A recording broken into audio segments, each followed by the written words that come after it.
life is artwork. You might not understand this. The way that I spit is like putting strokes on the canvas. Taking notes of all the urban cries. Put it down, materialize, then watch as the paint dries. Better bet the ink, cause every time I think it's time to keep afloat while these other cats sink. No Titanic, too over dramatic. I feel like new edition in the rain now. Tell me, can you stand it? With each word I'm building me a steeple. And if you open my works up, then you'll find my cathedral. You got your wood stains, a little glass paint, but it all tell a story, man. Think that it can't. Where I come from, it's deer hunters and street guns. So I spray these words like the Uzi weighs a ton. It's that heavy. I'm pouring this out from my heart to give you the truth the way that you see is art. Now you can tell by the voice that it ain't the truth, and everything that spit is just like a brushstroke. Paint a picture, paint a picture, paint a picture, paint a picture, paint a picture. Yo, this life's artwork. Now you can tell by the voice that it ain't a joke, and everything that it spit is like a brushstroke. Paint a picture, paint a picture, paint a picture, paint a picture, paint a picture. Yo, this life's art, my description. Better yet, my mission is to visualize and give the world vision. Work to heal the streets with a little audio heat. And smooth it all out over laid back beats. A to the R to the T, Wisco flow. Like you're in a gallery and see a Picasso. But this ain't Picasso, baby. Even though it's like Jay, cause it's gon' drive the world crazy. This is for those admiring and looking. I heat it up for Instagram and play the rest cooking. It's so acrylic every time that I spit it. My foliage show that I all get it. Speaking of, this art get wows and awes.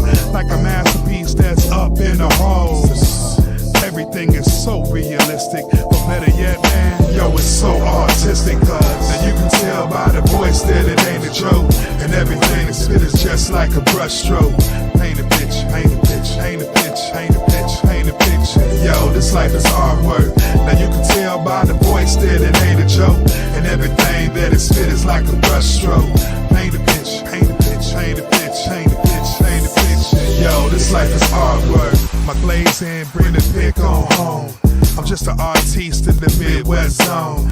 Now it's a lot of cats that paint, but they ain't making art. Cause they be lying from the very start. So I make it a point that I paint what I feel. Cause I know deep inside what I feel is all real.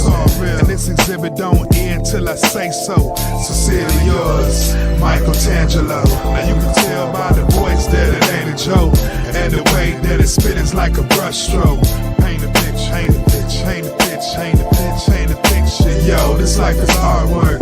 Now you can tell by the voice that it ain't a joke, and the way that it spit is like a brushstroke. Paint a picture, paint a picture, paint a picture, paint a picture, paint a picture. Yo, this life is artwork. It's all artwork, baby.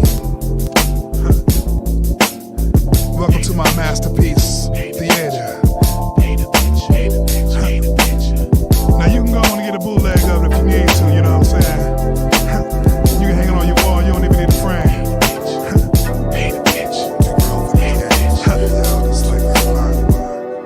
It's too much tomfoolery. This where the schooling be. I'm too grown for all that buffoonery. Why cats thinking it's sweet like perfumery? Then I drip y'all with that knowledge bold jewelry. Some in the billory, I'm more where the chillin' be. That fast lane where the fast innings often be. Slow down, brand new for the building and hit her on a melanin like a blood billiken. I'm too grown for that trapping and drilling, man. Hit a hill, metaphorical penicillin, man. Young somethings, little friends. It's for the children, I spit clips and keep going. Lord willing and push T's, charge fees. Sophisticated gentlemen when it come to merch from Team D's. Anyway, I present this go-getter, a hustler. It's all game, tell a sell, it's the difference. So let's chop a little something like Barry White's drop a little something like. Don't mind, I pop a little something like. Something like, something like. Let's chop a little something like. Barry White's drop a little something like. Don't mind, I pop a little something like. Something like, something like. Funny, summer hate from the sidelines. Against me, your mind, cause we survived the tough times. Accusations when they don't know stats. Come to conclusions, saying this and saying that. Meanwhile, you say hip hop, really you mean black. He without a sin, throw a stone, true facts. You speaking speaking at a genre, I'm speaking for the people. Truth wins, your arguments is all see-through. Funny how they always wanna say that I'm local. Got a community tapped inside my social. Voice of the people, now they checking for the vocals. My stage show changed since my lecture's global. Believing better, so these bars is for the hopeful. Otherwise known as the ghetto nobles. Music to your ear, that mean this movement is mobile. Since you digging it, I mean these lines are tonal. So let's chop a little sunlight. Everybody's drop a little sunlight. Don't mind, I pop a little sunlight. Sunlight, sunlight. Let's chop a little sunlight. Everybody's drop a little sunlight. Don't mind, I pop a little sunlight. Sunlight, sunlight. I'm too grown for the selfie sticks. All that look at me, look at here type of shit. Brand new with the online bag of tricks. Talking all slick behind the digital clicks. I'm a grown man, brand, that mean I execute plans. Work ethic, just who I am for my fam. Yo, I walk the road less traveled. Just a man, human Adam with the apple. Wisco dude, when I was younger used to grapple. Now I pen anthems, a strategy channel. The system, I spit to get it dismantled. Systematic change of these words be the sample. People's chant means I win any battle. Cause I'm never giving any more than I can handle. I'm black, every day my life a gamble. That's why I make sure what I say is substantial. Let's chop a little sunlight. Everybody's drop a little sunlight. Don't mind, I pop a little sunlight. Sunlight, sunlight.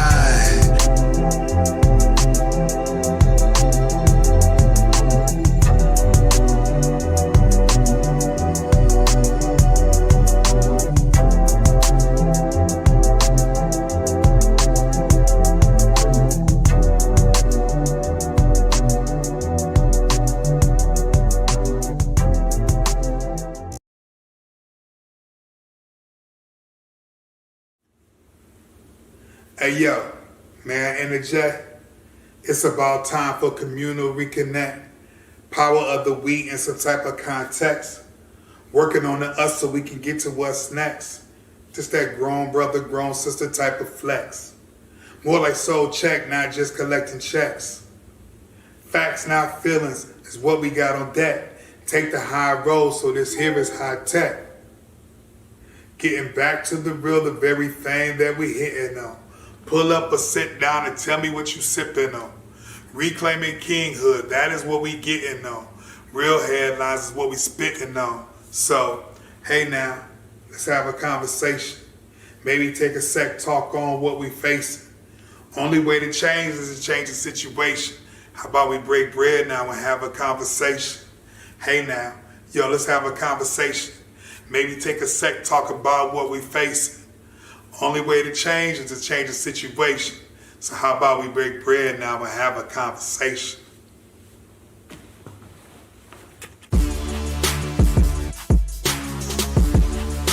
Let's have a conversation. Hey, yo, let's chop it up, man. Hey, yo, let's have a conversation. Hey, yo, may I interject? It's about time for communal reconnect. Power of the we in some type of context. Working on the us so we can hit up what's next. It's that grown brother, grown sister type of flex. More like soul check, not just collecting checks. Fact, not feelings is what we got on deck. Take the high road, so this here is high tech. Getting to the real, very thing that we hitting on. Pull up or sit down, tell me what you sipping on. Reclaiming kinghood, that is what we getting on. Real headlines is what we spitting on. So, hey now, yo, let's have a conversation. Maybe take a sec to talk on what we facing. Only way to change is to change the situation. How about we break bread now and have a conversation? Hey now, yo, let's have a conversation. Maybe take a sec to talk on what we facing. Only way to change is to change the situation. How about we break bread now and have a conversation? Let's have a conversation. Hey, yo, let's have a conversation. Have a conversation. Have a conversation.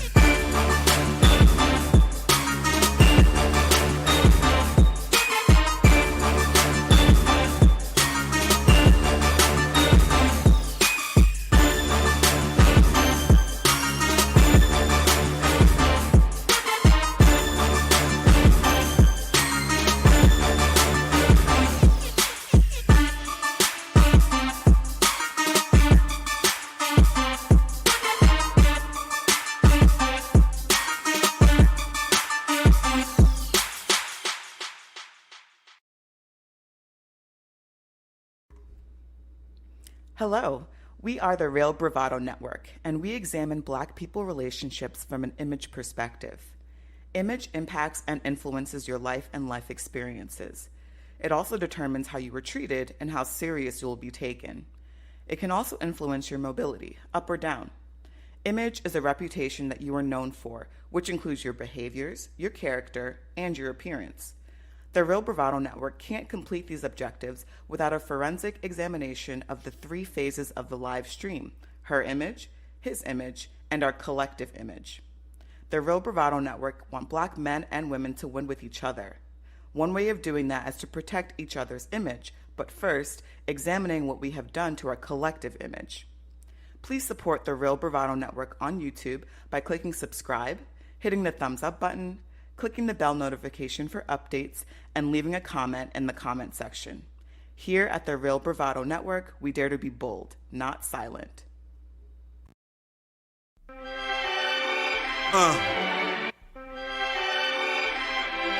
Yeah.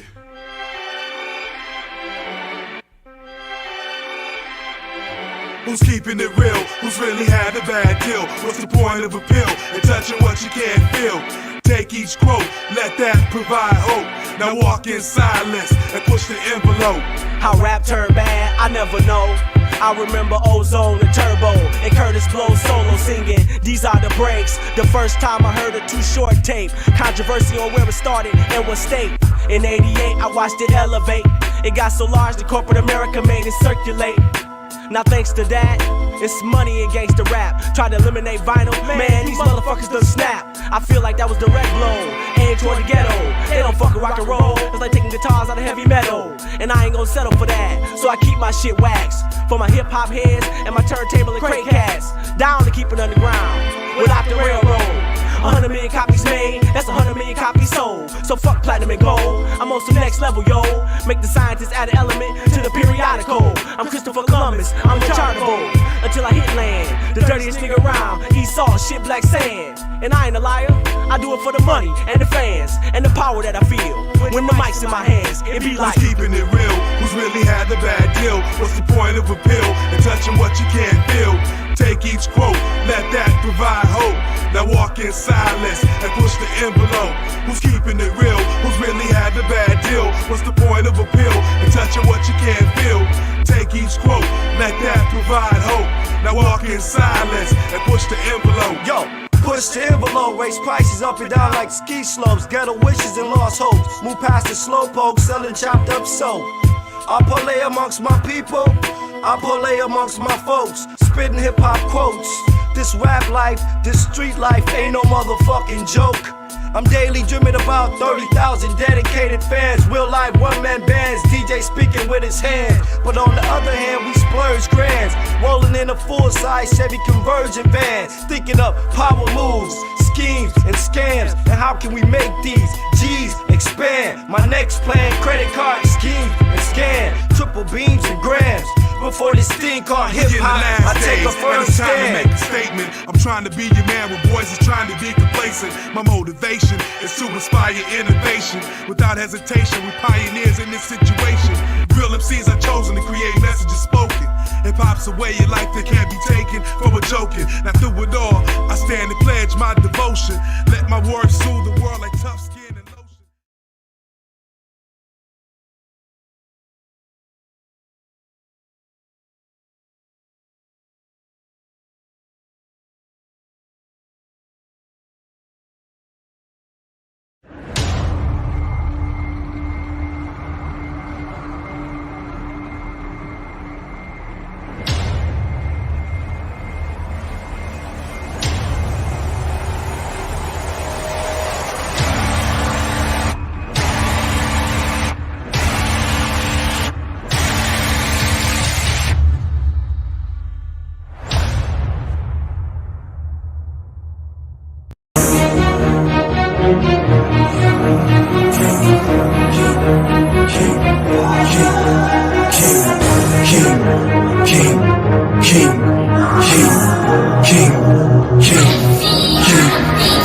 I'm a king cause I do what I want and what I need. I don't need you to nobody, I'm busy doing my thing. Mess with me and you could get forgotten, just let it sing.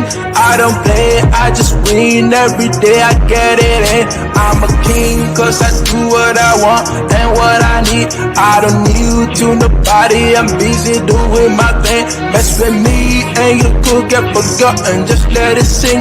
I don't play, I just win every day, I get it in. I'm a king, and I will never knew.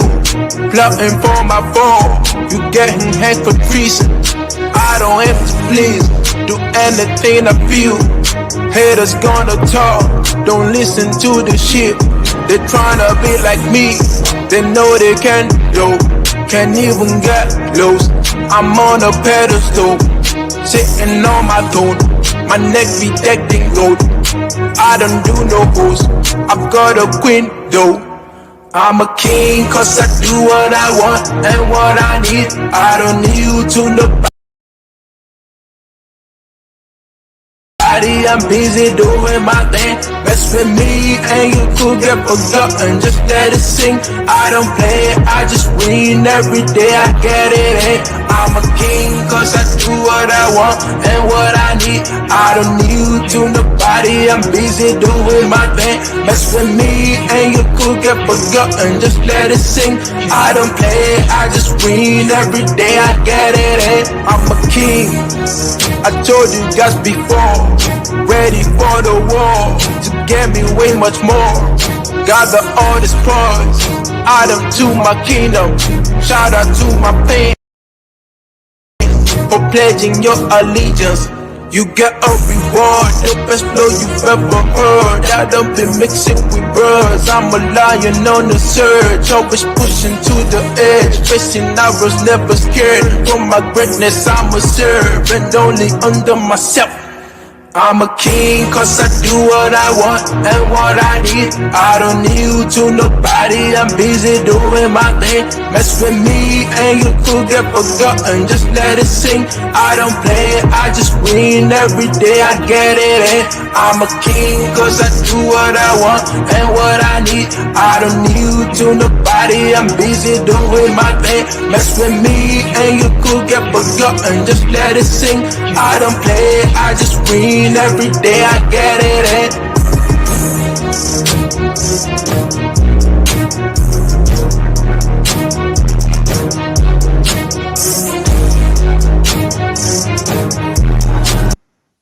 Doing my thing, mess with me and you could get forgotten. All right, shout out to Mr. Life Lessons for Men. You can see me now. Hey, bro, you know what I did? I didn't get no life. I actually turned them off. I had and that was about all I did, and brought it down more simple. All right, everybody.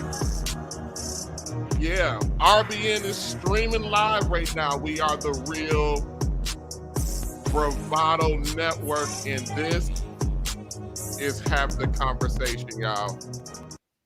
My name is TJ, and listen, over here we advocate for Black men that focus on their FFP.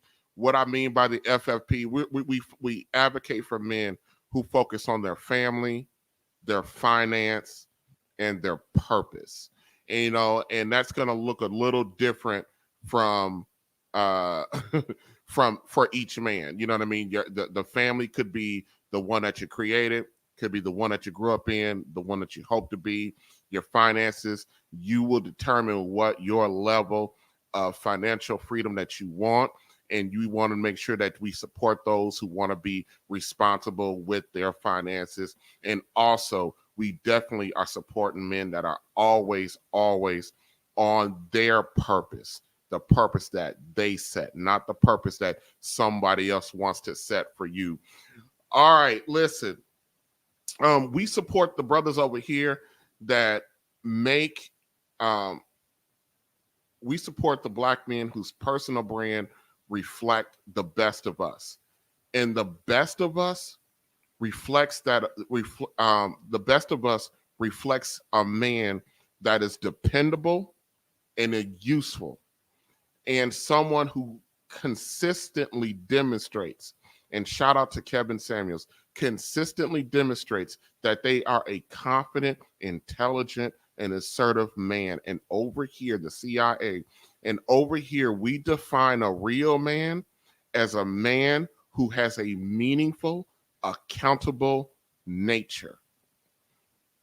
That's what we define as a real man, a legit MAN, a man who has a meaningful, accountable nature. And we honor the Black women whose public and private behavior align with the best of our men. We also encourage men to embrace our motto over here on the Real Bravado Network. And our motto over here is simply this: we dare to be bold and not silent. Okay?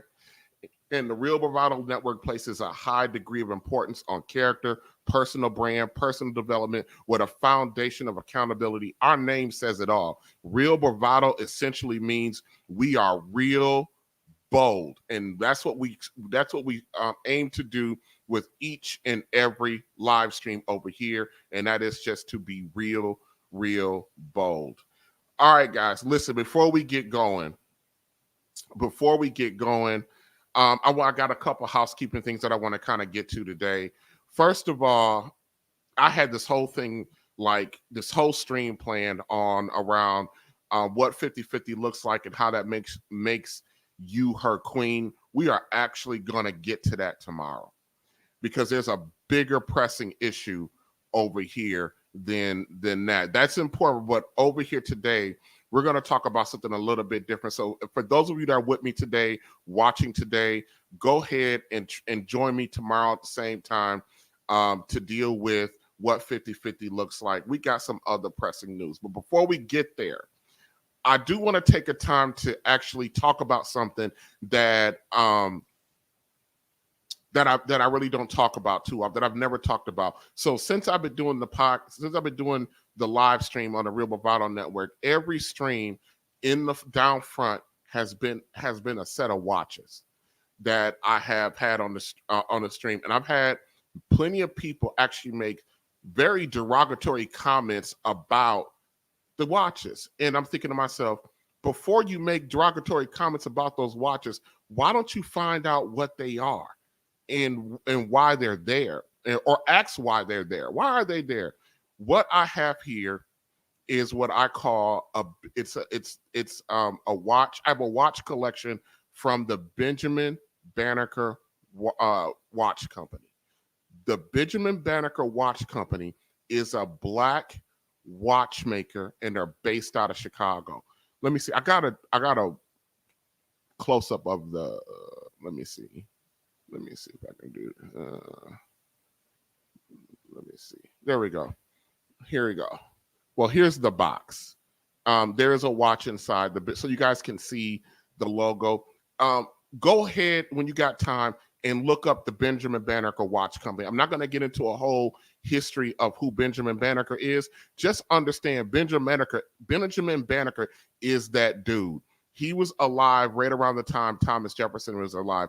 Benjamin Banneker he's actually credited for making the first freestanding clock in this country, and he made it out of wood. He was a clock and watchmaker. He also was an astrologer, and quietly as it kept, he was actually a great, I want to call him an adversary of George Washington, but man, they used to go at it. You know what I mean? And they had many debates. If you're ever in Washington, D.C., and you get a chance to visit George Washington's estate over there, you will see on display over there letters, correspondence between him and Benjamin Banneker. So Benjamin Banneker, let me show you. This watch right here is a limited edition. I mean, it doesn't really show that well on camera, but it's a limited edition watch. And this is the watch. This is the very first watch that I bought from the Benjamin Banneker Company. The reason what promoted me to buy, or prompted me to buy this watch, is one, it was a limited edition series, especially when I found out what Benjamin Banneker was all about. But also the Benjamin Banneker Watch Company, they were raising money to start their own school so they can teach high school black boys who graduated from high school, how they how to make watches. And so what the company did is it came up with this it's called the Black Eagle watch company. The face is made of black diamonds. Each watch for the Benjamin Banneker company has a piece of wood, some kind of African tree wood embedded into the watch. And that is a nod to Benjamin Banneker himself, with him being, making a lot of his clocks and stuff by wood. And so because they were building this school, and I was looking at what they were doing, and they were black owned, I went out and bought them. Now, their watches are not cheap. They're not expensive, but they're not cheap. And they got an eclectic, they have an eclectic collection of watches. Some of their watches look like something your great granddaddy would wear, and some of them are very modern day, have a modern day look on them. So just go check out the Benjamin Banneker watches, okay? And give them a shout out. They're not the only black-owned watchmaker in the country. There's also a couple brothers in Virginia, and their watch company is called Tally and Twine. I got about, let's see, one, two, three, four. I got 4 Benjamin Bannekers, and then my Tally and Twine collection, I got 4 of them, but one's missing. I got to find it. And I think my sister, now that I'm thinking about it, I think she might have confiscated one of my Tally and Twines, and I actually got one on order from them. They're doing a Tuskegee Airman watch, and I got that one on order, so I'm getting that too. So that's why these have always been here. And I've never gotten around to really talking about them. So that's what I'm doing today with the Benjamin Banneker Watch Company. Let me see if I can bring that camera up one more time. Yeah. So guys can see Benjamin Banneker Watch Company, Banneker. Go ahead, guys, and check them out. And no, they're not a sponsor. I just like their watch. I like what they stand for. I like what they do. Oh, also, real talk. Their president and CEO is actually NBA Hall of Famer Tim Hardaway. So for those of you into sports, that's something to look forward to, okay? Another quick thing I want to talk about before we get started. If you guys haven't noticed, I got me some new branding today. I got me some new branding going on up here. The RBN branding. I got some new branding going on. Let me tell you something. It was actually inspired by Maggie, the substitute teacher. That's what the branding was, because Maggie, during her cooking classes, she would, if you were the stream sponsor, she has what they call a whiteboard struggle stream, which basically is her microwave. She would write your name on the microwave in all white behind her if you were her stream sponsor. So a couple times I was the stream sponsor, and because Real Bravado Network is a lot to write out, especially on the live, she went out and just wrote RBN. And so over the course of several streams, I started looking at it, started liking it. And then I started noticing other content creators that I support referring me as Real Bravado Network as RBN. And so there we go. And so I actually had my branding changed to reflect where people were taking that. And I think that was a good change and a good look right there. Okay. Oh, real quick, shout out to Maggie. Absolutely. Let me go ahead and drop Maggie's channel in the stream. And also today, I got a really good guest, and I hope he's able to stick around, which is the YouTube principal himself, Mr. Terrell Key is in the building. And I'm going to make sure I just dropped his channel in there too. And if he's not going to be able to stay around, he did provide me with some content to play during the stream. And then, guys, I have some guests today with me. Mr. Frederick Beatty's in the background. Sister Lady Flo is in the background. Mr. Elemental is in the background. They're going to be with me today. Look, I'm all hyped up and excited. Guys, guess what? This is the highlight of the excitement, because the stream that I'm going to do today is going to be quite something, and I'm going to get in and get out on this stream. So without further ado, let me get started, okay? Let me get started with today's stream, okay? Listen, we are going to have an honest conversation about Black men and Black women's assertion that Black men are not ambitious. Most people have gotten a chance to take a look at the Ebony K. Williams video. I'm going to play it right now, but we're not going to deal with it from the perspective that you think we are. So let me get to it right now. Let me play Miss Ebony K. Williams. Also are the fastest growing group of entrepreneurs, along with Latina women in America. Pew Research said that women are now out-earning men yes. in 22 yes. of the largest cities in America, including where I live, New York, DC, LA, you name it. When we talk, and I know that you've said that you cannot teach a man or tell a man how to be a man. So I will not ask you to indict men in this question. But I do want you to speak, Iyanla, to how women need to, position ourselves so that we can be in our divinity, so we can have our crowns right, how we can create and not build, when some of us, quite frankly, feel that the men that are available to us, and I'm talking about across the color spectrum, across the age spectrum, trust me, I've done them all, they are not positioned to protect nor provide because of some of the statistics we just talked about. They're not earning the incomes. They're not having the resources, and some of them are not even showing up in the leadership. Would you date a bus driver? Would you date if a bus he owns driver? the bus? If he owns it, if he owns the bus, see, that's a problem. That's a problem.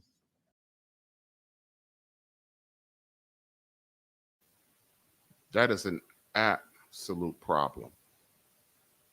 Before we get into it, I gotta stop for a second because it's a showstopper.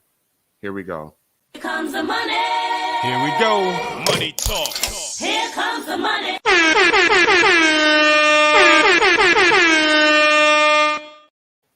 Yeah, big shout out to my guy, Theo with the Do Better podcast, dropping me a super chat, talking about let's go. Yeah, bro, I'm gonna get it in today. Absolutely. Theo, I got something for you. Every time you in the chat make a comment, bro, I got you, and I stole it from your podcast. Here we go. Bang! Bang! It's good! Bang! That's right, Theo. One more time for Theo. Bang! Bang! It's good! That's right.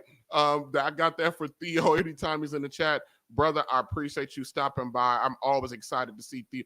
Theo got a big growing channel over there in the mornings. Theo streams in the morning. I keep telling him, but man, you stream too early in the morning for me, man. I be just getting off work. I try to watch it, man, and I end up falling asleep like 2 minutes, 3 minutes in, but I always catch you on the rebound later. But Theo, I really appreciate the super chat. That always keeps a brother and other content creators encouraged to keep doing what we do, and which you already know because you are a content creator. Okay. So I appreciate that a lot from you, Theo. I really do. All right, here we go. This narrative that many of our Black women spread about Black men lacking ambition, so many of our women have no idea what the hell they're talking about. When you claim that the average earning Black man that earns between $45,000 and $80,000 a year lack ambition, these men are the foundation of this country, and they are the economic engine that keeps this thing moving. Black women have taken it upon themselves to declare that Black men should be able or is required, or they're not a man if they do not provide a luxury lifestyle, and they demand it, and the reward for the man for demanding it is the honor of raising somebody else's kid, and the honor of being with a woman who has been ran through and who has the stench of 75 dinglings in the last year on them. And no amount of vaginal steam cleaning can eradicate 75 dinglings in a year.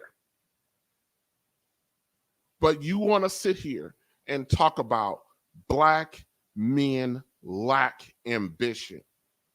What the hell are you talking about? Too many of our women have no idea of the various fields that covers the salary range between 45 and 80K a year, and how meaningful those professionals are to keeping our society and our community moving. We are talking about store managers. We're talking about store managers, social service workers, civil rights professionals, firefighters, truck drivers, and yes, Ebony K. Williams. We're even talking about bus drivers. We're talking about electrical line workers, EMS professionals, disaster aid professionals, HVAC techs, auto mechanics, general maintenance men, fiber optic installers, cooks, barbers, laboratory techs, insurance reps. It is absolutely offensive that this constant notion that Black men who work and earn in a position that is not socially sexy or something that you can brag about, that man is lacking ambition. It shows a profound lack of understanding of what ambition actually looks like. Something that is even more enraging is when you make the statement or that you imply that a man earning 50 to 80K is a man that you have to take care of. How many women sit around talking about, I can't be with no man who only makes $50,000 a year, $45,000 a year because I'm going to have to take care of him? On what planet are you going to have to take care of a man who's an average earning man?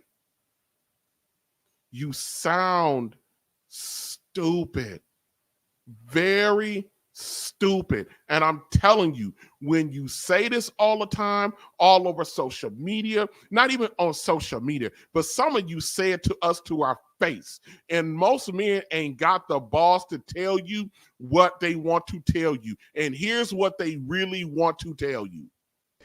Sit your $5 ass down before I make change. That's exactly what they want to tell you. They want to tell you again to sit your $5 ass down before I make change.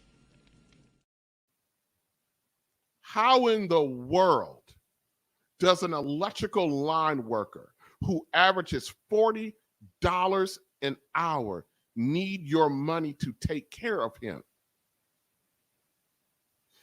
How in the world do you even know what that amount of money is? The average average electrical lineman, he works about 45 hours a week. You take $40, you times it by 45 hours. I'm not even including the cost of the overtime. 45, that is $1,800 a week. That is $93,000 a year. And you sit up here and say that a guy earning that level of money is somehow a guy you have to take care of and that he lacks ambition. Okay. Maybe that guy is a little bit on the extreme. Maybe that guy is a little bit on the extreme end of the earning. Maybe you guys are going, okay, yeah, 93, that's almost there. I could probably work with that. Let's talk about a lesser earning professional. Let's talk about the human service coordinator. I'm talking about the guy that works for the state, the county, the city, the federal government, your local nonprofits. We're talking about one of those guys. Let's talk about them because they only earn between 45 and 50 grand a year. Their monthly income, their take home, their after-tax dollars on average is about $4,600 a month. That is a man who can afford to pay a $1,500 a month mortgage. But he needs your money. You're concerned that you have to take care of him. He can't go nowhere. He's going to have to borrow money. You have no idea. You do not understand. And the lack of understanding makes you look silly. You know what, y'all? Listen, hold on a second. Before I go any further with this, hold on. I'm going to bring somebody up that actually knows me. Lady Flo, are you ready? Just go ahead and nod. Are you ready, Lady Flo? Okay. Hey there. Hey, TJ. How you doing? I'm doing great. Let me ask you a question before I go any further. Have you ever known me to drink? Not at all. Listen. Guess what I'm about to do tonight, Flo? Have a sip, huh? Yeah. Oh my goodness. Yeah. And you going strong? Yeah. It's in my little glass right here. Well, my little shot thing right here. Let's see. Yeah, that for that's right. For you youngins out there, that's Crown Royal. Yeah, y'all might be a little too young for that. I do not normally drink, Flo, but this topic, the way I'm about to get into this topic, I'm gonna have to make me a smooth little drink. I'm gonna be right back with you, okay, Flo? You got me feeling like I need to sip with you. You better. Everybody go get you a glass of wine. Go get you something. Hold on a second, Flo. I'll be right back with you. Guys, listen. Let me get that off the screen. Yeah. Listen. Guys, listen. Before we get back to the cook. Yeah, Mona, it's nice and cold. Because listen, I don't like ice in my drinks. I like my drinks real. I don't care if it's my sodas, my juice, my water. I like them crispy cold, but I don't like ice in my stuff. So my stuff stays in the freezer. This bottle that I just cracked open has been in my freezer for 9 months, not frozen. And I knew it was going to come a day that I'm going to have to break this sucker out. And today is that day. It is nice and cold. What do you mean, sucky? Oh, I get it. Listen. Oh, by the way, listen, real quick, and I'm getting off track, but I'm getting off track because I just got to clear my mind before I go a step further. I was watching El Guapo, Beautiful Lies, my boy El Guapo from the Mastermind Gang is my homegirl, Messy Michonne. I got a drop for her. Messy Michonne, what are you? As a woman, specifically a black woman. Right. She's El Guapo is so I got to watch El Guapo. I got to watch his stream from the beginning. And guys, listen. When I saw that man stream from the beginning, and I heard his, like, not every live streamer like has musical intros or a musical or a thing. Like Kevin Samuels had a pretty slick theme. I thought my theme, because I'm a little biased, I'm a king because I do what I want because of what I am. I thought I had the slickest theme song on YouTube, on this side of YouTube. And then I heard El Guapo. This sucker, while I make this drink real quick and take a sip so I can continue, let's take a listen to El Guapo.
My buddy El Guapo.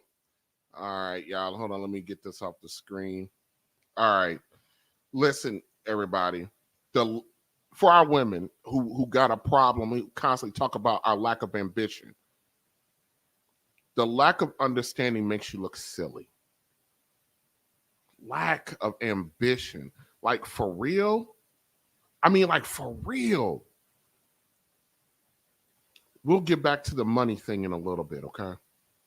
But how do you fix your mouth to formulate the phrase that brothers who work in these fields that I just list and generate the level of income lack ambition? How do you get to sit there and say that? Any woman who thinks this, by the end of the stream, we're going to prove that you're an idiot. You're an absolute idiot.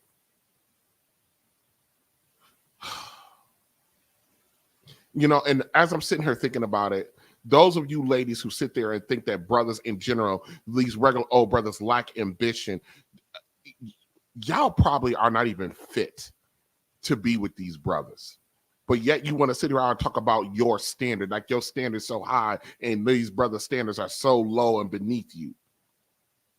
If your standards are so high, and I hate to keep picking on y'all about this, but when y'all open your mouths and say the stupid stuff, if your standards are so high, then why half of y'all baby daddies are a bunch of bums and lowlifes and dirty ding-a-ling F-boys? Why half of y'all baby daddies can't even get a job because their felony record is so damn long that they can't be within 1,500 feet of a school? But you got some standards. But you got the nerve to talk about somebody lacking ambition. You might not even qualify for a regular old brother.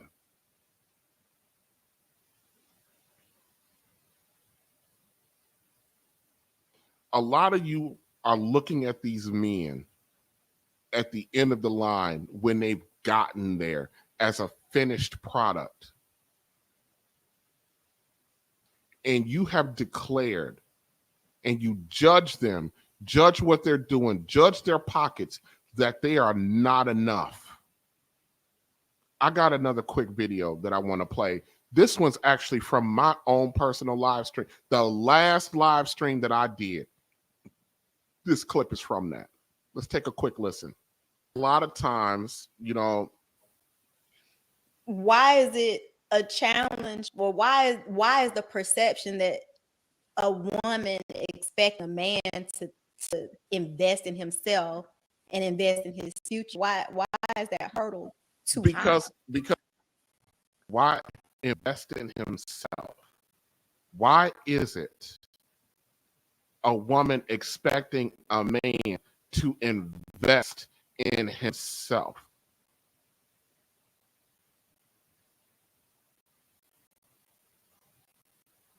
I like that lady, like personally. But what the hell are you talking about? What the hell are you talking about?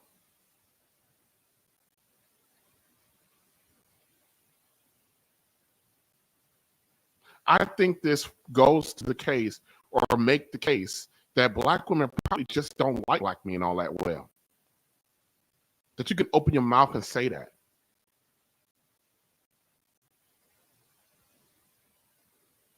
You're making these comments, and some of y'all don't even qualify for these hardworking brothers because y'all bring what y'all bring into the table is uncooperative nature, bad behavior, bad attitudes, nothing that resembles a girly nature, which men like me and men like these men really like.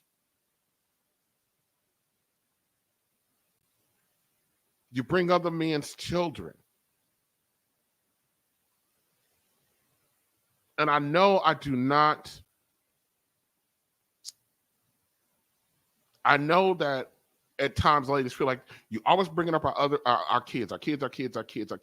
Your kids would not be a problem if you guys would just shut the fuck up. Especially when you're talking about dragging on men who go out here and work their ass off. And most of you don't understand what ambition looks like. Ambition is not going out, selling bundles, doing hair, working your job, all at the same time. Leveling up. I'm going to be a real estate broker. Doing a bunch of crap that results into nothing but keeping you more tired, away from your kids, away from your family. That is not ambition. And ambition for a man looks drastically different. A lot of you ladies are seeing us at this stage and sitting around looking at what we got or what we produce or the job that we're doing or the position that we got and judging us. All about the fucking money. And we're going to get into the money today. So we're going to really talk some real shit about the money.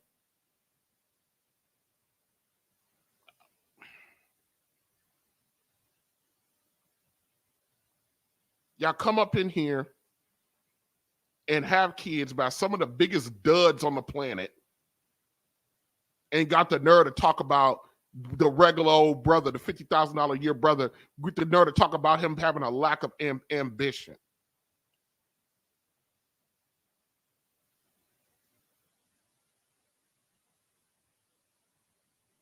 I spent 12 days in jail, and it cost me dearly. Are you going to say that I spent those 12 days in jail just because I lacked ambition at one point in my life?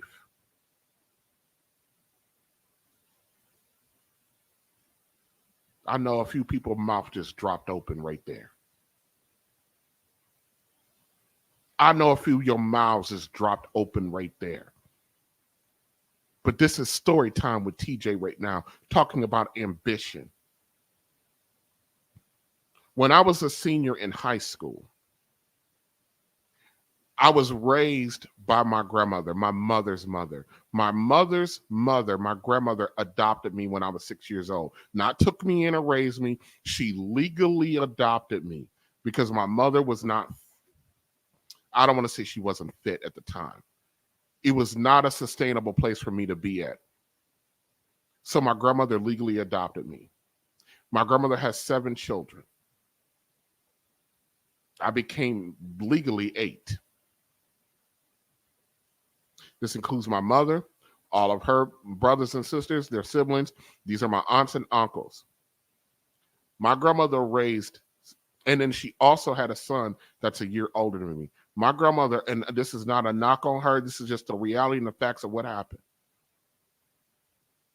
She raised 7 kids, 7 high school dropouts, 7 children, 7 drug addicts. So when I tell you, none of her children made it past the 10th grade. So when I tell you that I was a senior in high school and my grandmother threw me out of the house after I got a full academic scholarship ride to the state university.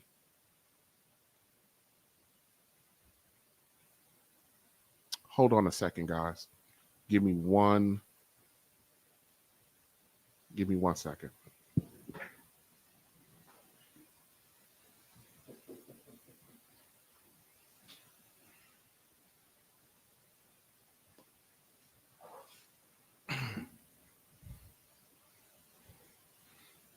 She put me out. She put me out while I was studying. I had just completed my chores. Chores for my grandmother were brutal. She was a neat freak, obsessive compulsive about cleaning. And I'm sitting at the table, the dining room table, doing my homework. And about 8 or so o'clock at night, her son, which is a year older than me, by the way, at this point had dropped out of school. He walks into the home with his girlfriend, goes into the kitchen, cooks steak, macaroni and cheese. This is so vivid because this is almost 30 years ago now that I remember this stuff. Cook steak, macaroni and cheese.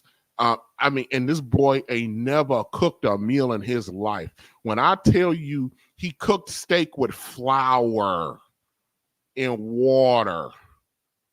When I tell you this boy destroyed the kitchen, and then when it didn't work out where he's trying to impress his little girlfriend, he got up and decided that, oh, we're just going to go to Burger King. My grandmother comes out of the house. Comes out of her bedroom.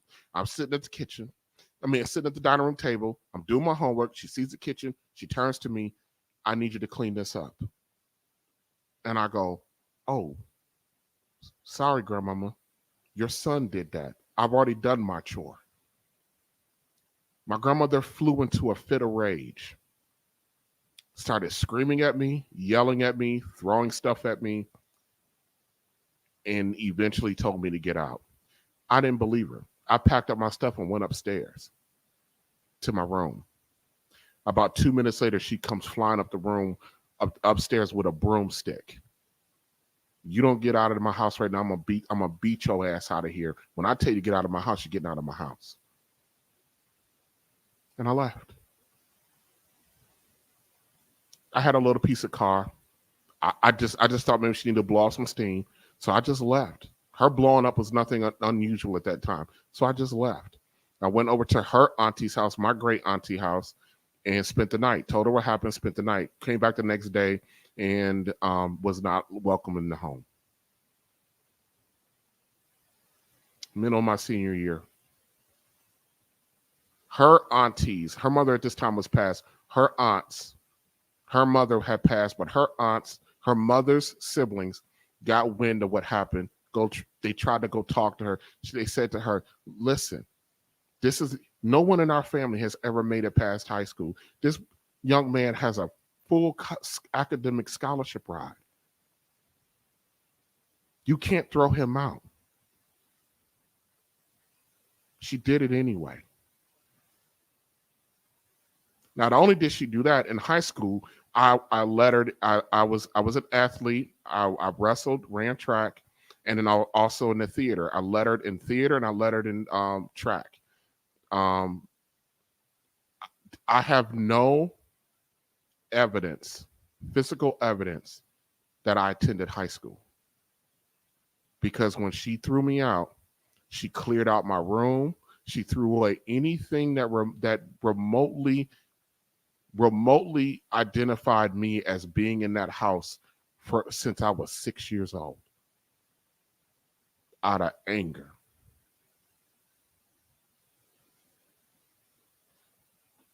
Mr. Terrell Key, who's a YouTuber, and I'm about to drop his link in the. I'm about to drop his channel link in the chat. Mr. Terrell Key, I told him this story, part of this story, and he provided me with his thoughts on what happens when you decide to throw out a young man that was on the way to change the trajectory of the image and the name of your family.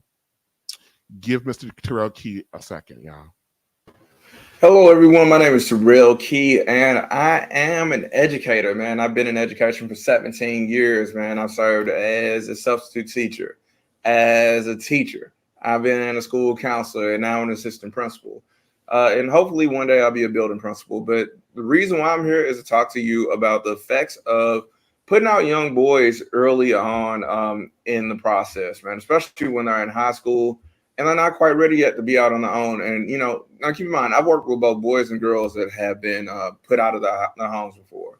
But a lot of times, like with boys in particular, and I'm not saying that it's all boys, because some boys develop quickly, some girls develop quickly, but everybody develops at their own pace and at their own rate. So just because somebody is more mature at a certain age doesn't mean that is going to carry for 10 years, for 15 years. And a lot of times, like what we don't understand, like when we're working with kids in high school and stuff like that, is that, man, like we're a lot of times preparing kids for down the road. So when you're putting out a kid, you know, like when they're in high school, or if they're about to go to college and you say, oh, when you're 18, I'm kicking you out. When you put those kids out like that, think about like the trauma that that's causing. You know, like this kid probably feels like they've done everything right. At least for the most part, like, you know, their job as a kid, which is going to school and learning and preparing for the future, right? And then they get put out. what are you telling that kid about trusting adults, right? Trusting people that are in charge of their care and stuff like that, man. You know,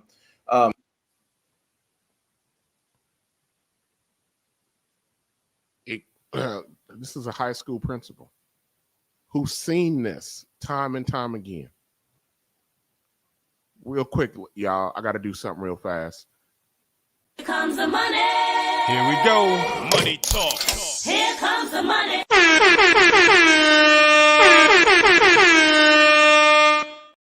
All right, thank you to Marie for the $15 super chat. I appreciate you, Marie. Is it? I think this is your first time. I think it's your first time over here. I've seen you in other streams, so that's why I'm just kind of. But I appreciate the $15 super chat. You guys don't understand. I can tell you all the time. I get really like blown away when people decide to super chat and leave a few dollars, at the table for the content.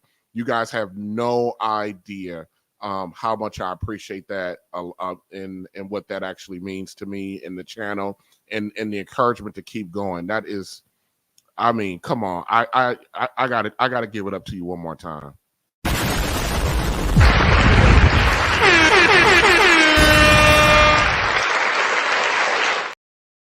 Yep. And I got to drop a Theo on you for this one. Bang! Bang! It's good! So I appreciate you, Marie. Mona, yes, it's sad, but I'm getting somewhere with this, okay? I don't want you to be sad, but I'm going somewhere because I'm going to tie it into the topic to get today. So, anyways, I go off to college. And I was away for about a year and a half. And I was driving my girlfriend because my high school sweetheart and I, we went to college together. So I'm driving her from my apartment to her dorm and I get pulled over. This is about a year and a half later. And mind you, a year and a half later, no one in my family has bothered to try to find out where I am, check on me. They don't know if I'm in the morgue someday, I'm where, none of that. A year and a half later, I'm driving up Observatory Drive in Madison, Wisconsin. Observatory Drive. And I get pulled over. What happened next ruined me. I got pulled over. No big deal. Gave the man my driver's license. At this time, there was no legal proof of insurance that you needed proof of insurance for that. So gave my driver's license. The man ran my driver's license, and come to find out, I had a warrant for my arrest in my hometown. I am 110 miles away from my hometown, away at college. Been gone for almost 2 years, and I get pulled over, and I got a warrant out for my arrest. By the way, this incident happened 2 weeks before finals. I get arrested immediately. I had to be ashamed of being embarrassed, in front of the girlfriend at the time. They take her out of the car. They take the car. They take me to jail. Then they tell me that they don't really have any real jurisdiction to hold me, but they need to call my hometown to see if they want to come get me. And I'm thinking, oh, I'm 110 miles away. They're not going to come get me. And plus, I don't know why I have a warrant out for my arrest. I have no idea. And the rest is in my hometown. Ain't never been pulled over. Ain't never had an interaction with the police in my hometown ever. Why do I have a warrant out for my arrest? My hometown decides to come get me. They come get me. I missed my first 3 days of finals. When I get there, I sit there in jail for 2 days before I see a judge, before I even know while I'm even there. I don't find out while I'm there until I see the judge. I see the judge, and the reason why I'm there is because there is 12 felony traffic tickets on my name from the nearly past 2 years. I was in Madison. The judge scolded me for missing all of those court dates and told me, because I was disrespectful to the court, that I needed to go sit down and think about it. And he locked me up before I could even say anything.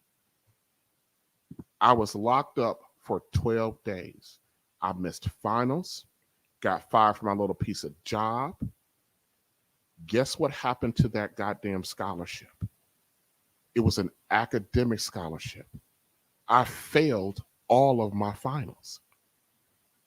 Guess what happens when you're on an academic scholarship and you fail not one of your classes, not just one, all of them? You lose your scholarship. You lose your scholarship. You lose your job. You lose your place to stay. Ambition.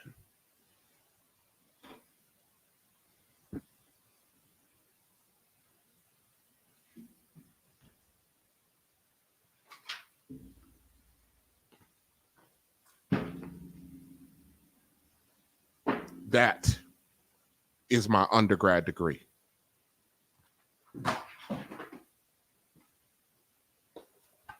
That is one of two of my graduate degrees, masters. One of two.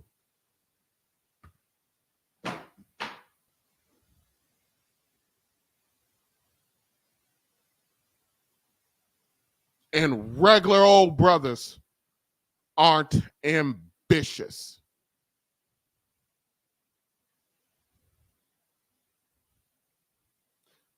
Not eligible for FAFSA because I got F's. Had to go on academic probation. Didn't have a place to stay. Staying in my girlfriend's dorm room, which is all girls dorm, couch hopping. Had to go. I went and worked.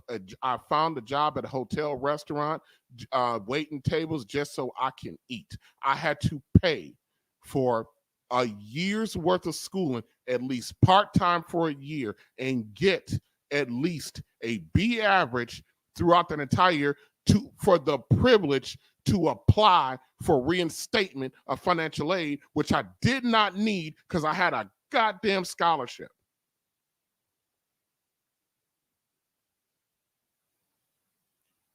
You ladies sit up here and talk about average earning brothers who are teachers, social workers, firefighters, human service professionals, and you have no fucking idea what those black men did to get that $50,000 a year job. My buddy, Mr. Life Lessons for Life, talking about that's a regular story for most black men. It absolutely is. He didn't lie. Some worse, some not so worse.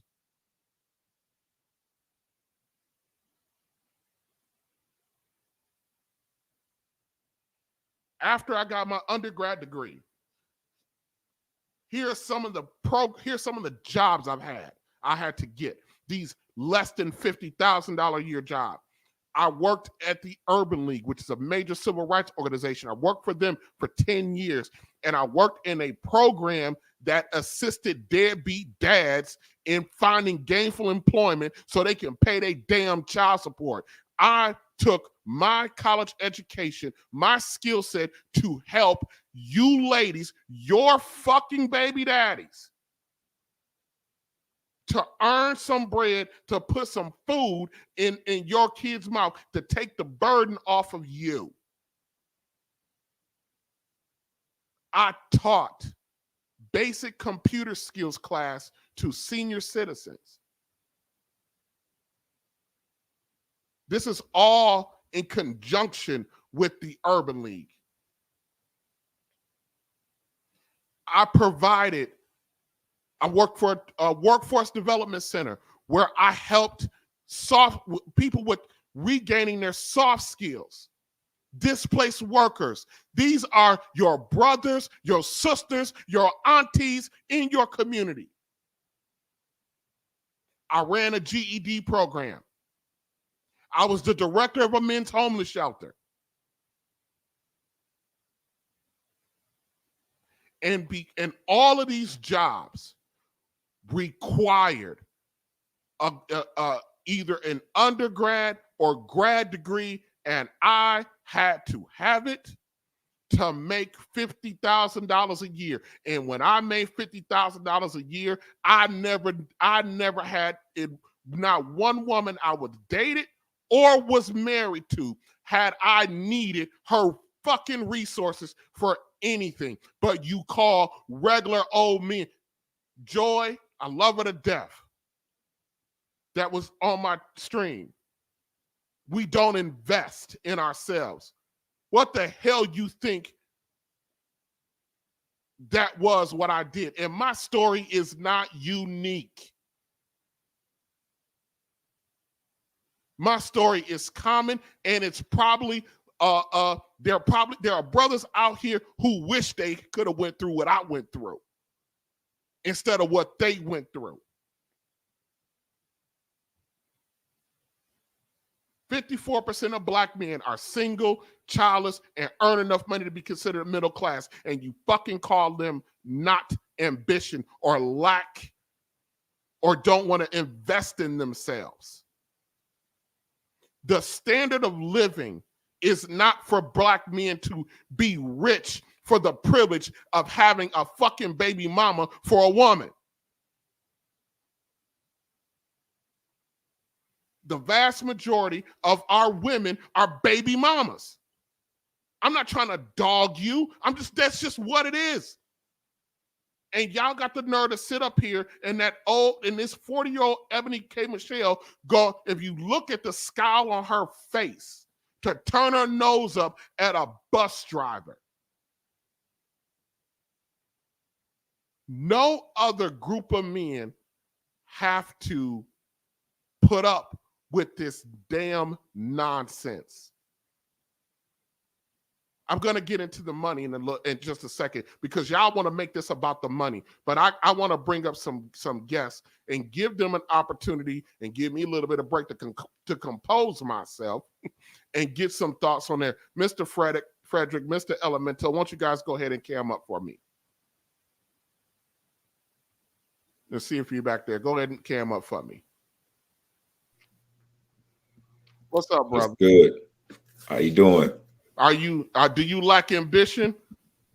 Absolutely not. I am a business owner. I am an entrepreneur. And if I could share some stats with you, I'll prove to you that black men do not lack ambition.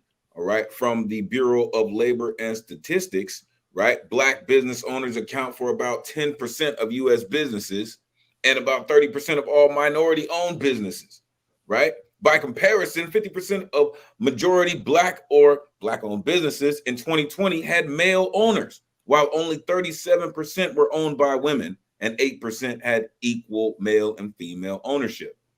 Where in that stat says brothers don't have ambition, right? They are one of the fastest growing groups of entrepreneurs, of business owners, right? And like you're saying, once you get to a certain level, you have to want, or you see that you desire a person at that level. But like you're saying, they're looking for something else, right? I saw that woman turn up her nose at the bus driver. Well, not unless he owns the bus, right? How do you know his ambition isn't to own the bus company? But at the moment, what he can do is drive, right? Learning from the ground up. So when he is that business owner, he knows even more than the person who just, got enough money to buy the business, right? I think people have a misconception about what ambition is supposed to look like because it necessarily doesn't look like yours, right? Your drive is different from mine, but that doesn't mean that I'm not trying to build something else. Not to mention, you got to remember, we're still fighting the most oppressive force on planet Earth, but yet we still find a way to get our education, right? whether it's undergrad or graduate degrees, we still find a way to get those things. We still find a way to be in CEOs statements or be in corporate boardrooms and making those decisions, right? It's not because somebody said, oh, we need a black man on this board, so you look like a good one. Absolutely not. You got to work your ass off three times as much as the average white cat to be in those spaces. I'm speaking from my own experience, right? The one thing that black men don't lack is ambition. Believe it.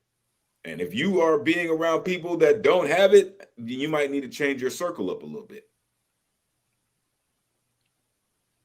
100%. There's just too much to it. There's just too many brothers working and struggling to try to do something more for just themselves, right? Brothers like me, a lot of brothers I know are working on building generational wealth. How does that equate to a lack of ambition? I don't see it. I'm gonna answer that in just a second, Mr. Elemental. But I've been sitting here thinking about one of the ladies in the chat who supports me all the time, Miss Mona D. She has a short message for these ladies who talk about black men that lack ambition and black men don't want to invest in themselves. Miss Mona, what do you got to say? She needs psychiatric help. Oh my God. Right. She needs psychiatric help. My main question is, when you say that a person is lacking something, compared to whom is what I would ask, right? Who are you trying to compare black men to? They're comparing it to themselves. I got a house. I got a car. I got this. Let black women, and I'm going to get into the numbers and everything in just a second. Only, I think it's 7 to 9%. Only 7 to 9% of black women make over $75,000 a year. The rest of y'all are fucking broke. So who are you? What are you talking about? I think it goes into what you mentioned, right? About the new family structure, right? You said these brothers, they make enough to live in the middle class or to be classified as middle class, but they are going into a already made family. So yes, you may have enough to maybe get by with this woman, right? Because she's saying, oh, you got to reach this certain tax bracket, right? But you also have to factor in her children. And she wants them to live a certain lifestyle, which is absolutely fine. So now you're not only providing a lifestyle for one person, it may be 2 or 3. And that is very, very different for someone to come in. So now, no, you may have just enough for me, but my kids got to eat too. It's a lifestyle thing. It's not about what you're talking about, right? You got a linesman, he's going out there, he's working his butt off 45 hours a week. It's absolutely about a lifestyle. They want a certain lifestyle. But let me tell people all the time, people just talk shit. Let me tell you something. You can want what you want all day long. But just because you want what you want, that don't mean you got the right to knock the rest of us because you are failing to get what you want. That's when personal accountability has to jump in the front of the conversation. Right. And these ladies, a lot of them are basing their thoughts and their opinions off of their personal experiences. So their personal experiences are basically men that they have to provide for. How in the hell are your dirty dick baby daddies? How are they any way near my problem? And why are you trying to make your look? I'm not ragging on Mr. Elemental. You a man? I'm a man. Boy, we all been played. We've been played by a woman, and women been played by a man. It's part of the game. Oh yeah. So I'm not saying that men out here ain't getting played. We get played all the doggone time. But the difference between men, we don't go out on the world and just ravage other women and blame them and say that we don't do that. No, I've never heard a brother say, "Oh, my problem is the black woman," or you know what I mean. I got a black woman, but she's not this. I've never heard that, right? Which is why it's so surprising to me the clips that you play about these women, like, I don't feel this way about black men, or I don't feel black men are this or that, right? It's been my experience in my life that when you give a black woman a chance to sing the praises of a black man, there is no more beautiful chorus in this world.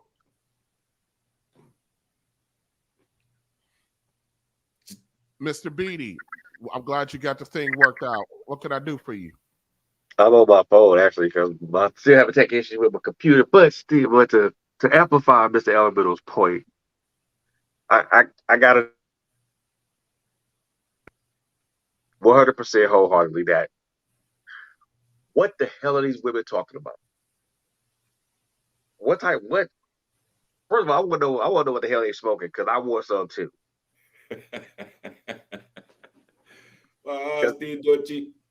The moment you say that a black man isn't ambitious, I saw that video in its entirety, and it's funny when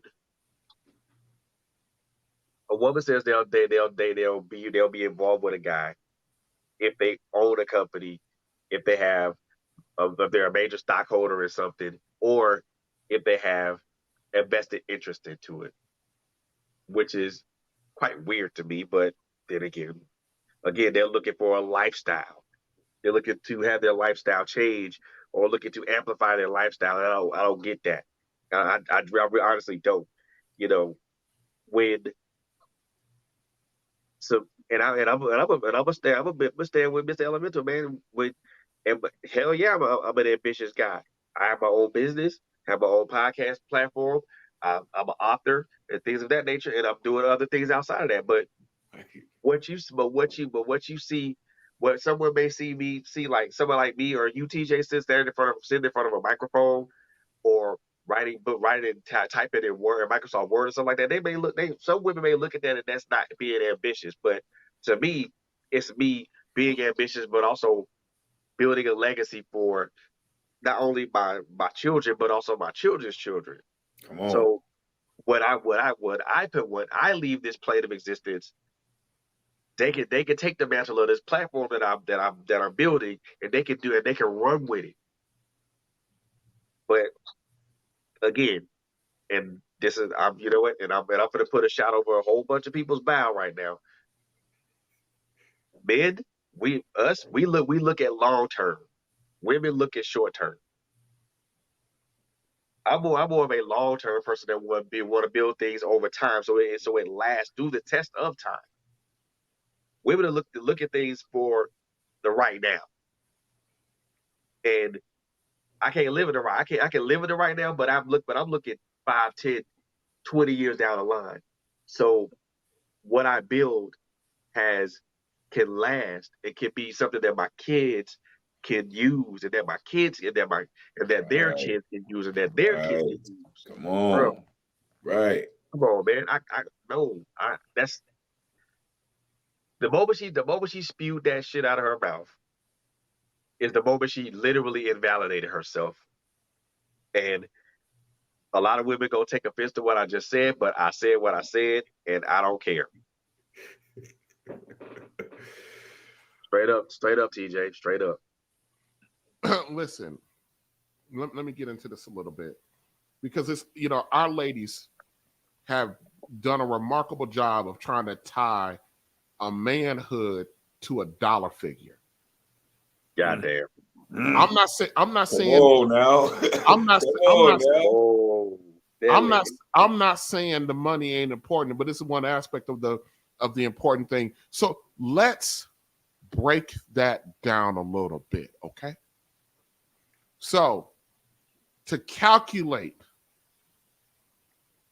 let me go back because I got all this stuff broken down, bro. I got all of them. Let's see. You got numbers. So according to the United States Census Bureau, and this is from 2021, okay? The average household income in the United States, this is with 2 working adults in the house. The average household income in the United States is $68,000 a year, $68,703 a year. The average income for Black men is $45,888 a year. So let me break that down to you. If you take $45,888 divided by the national average, which is $68,703 times by 100, because this is an equation now, that comes out to 66.8%, 67%. Black men's income by themselves represents basically 70% of a 2-person household. But we're broke, we ain't ambitious, and we need your money. But our dollar represents nearly 70%. Basically, we make 70% of the 2 family. We make 1.5 times. So would that then not kill ambition and drive, because you need to stay exactly where you are to maintain that level of income? You can't make any waves. You can't cause any ripples. So because you need every single dime of that money. But 70, it takes the national, the average, and when they say average 2-family household, they're talking about white folk. Of course. Black men are about $15,000 shy of what 2 white people make.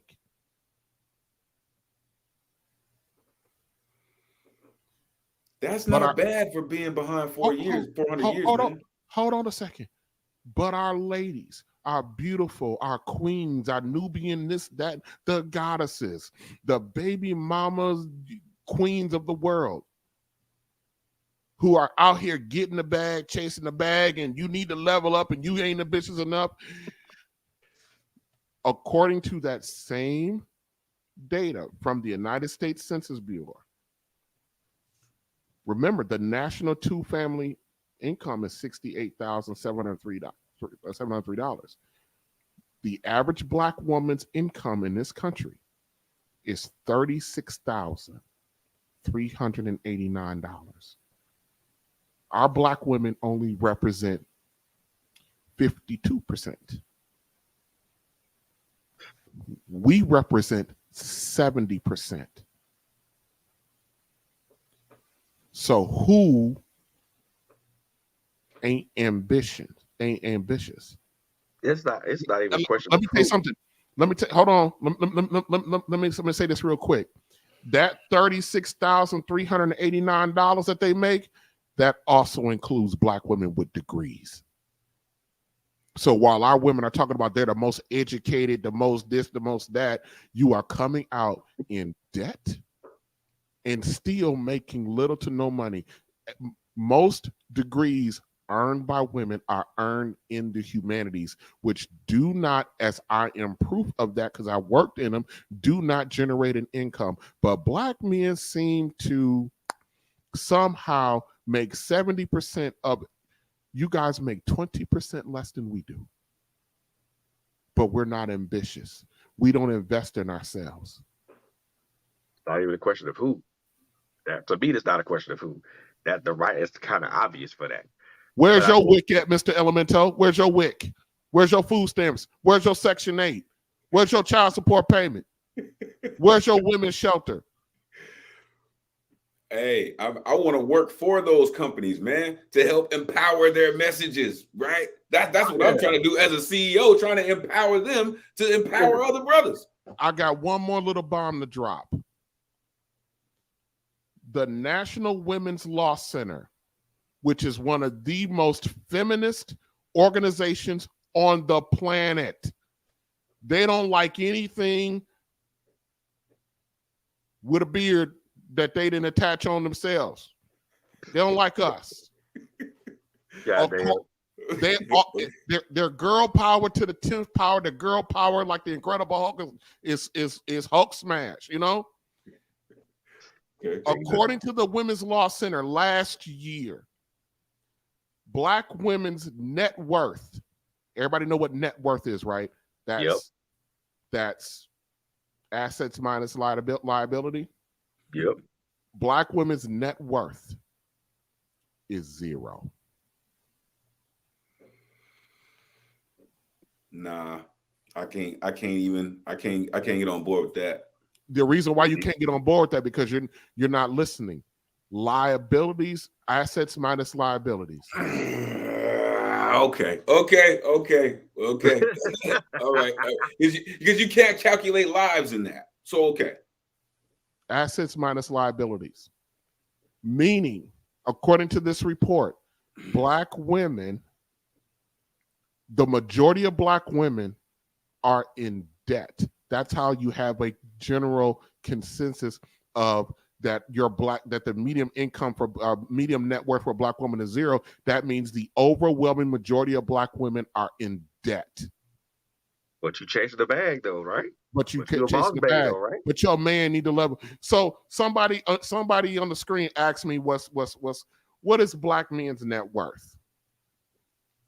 Yeah, I mean, since you said the sister was 0, I'm really looking forward to this, man. Like okay, so tell me. Now listen, it ain't nothing to brag about. A Black man's net worth. It ain't nothing to brag about. Our net worth is $1,400. Dang. Assets minus liabilities. Yeah, that sounds horrible. The average white person's net worth is $110,000. So they're out there killing the game. But listen, when you want to compare because this is what Black women are comparing they're making these statements about us not being ambition, comparing themselves to us. Black women, we have 1,400 times more money than you do. Nah, it ain't much, but it counts for something. I mean, for me, like I said, earlier, it's not even a question of that. If I take a nod to what I'm going to do tomorrow, talking about 50-50, why the hell do you think these women are pushing 50-50? Who need who?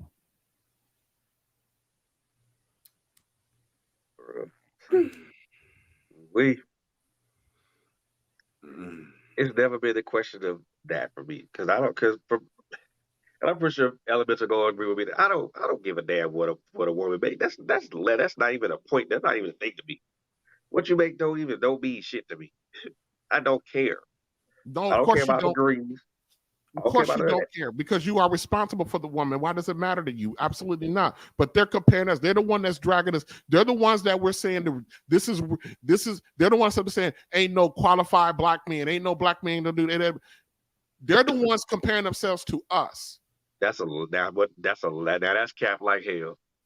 Because it is qualified Black men out here. It's just those qualified Black men don't want to deal with your ass. Hey, talk about it. Talk about it. They don't want to deal with your ass. They don't want to deal with your not satisfied ass. They don't want to deal with your married nigga, then divorce him and then take half his shit ass. Come on, man. We're gonna talk about that. Let's get real. We're gonna talk about that. Let's get real. Let's get really real.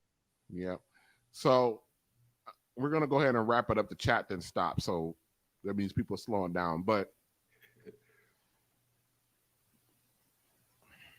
for our women to sit out here and talk about Black men are not ambitious, cap.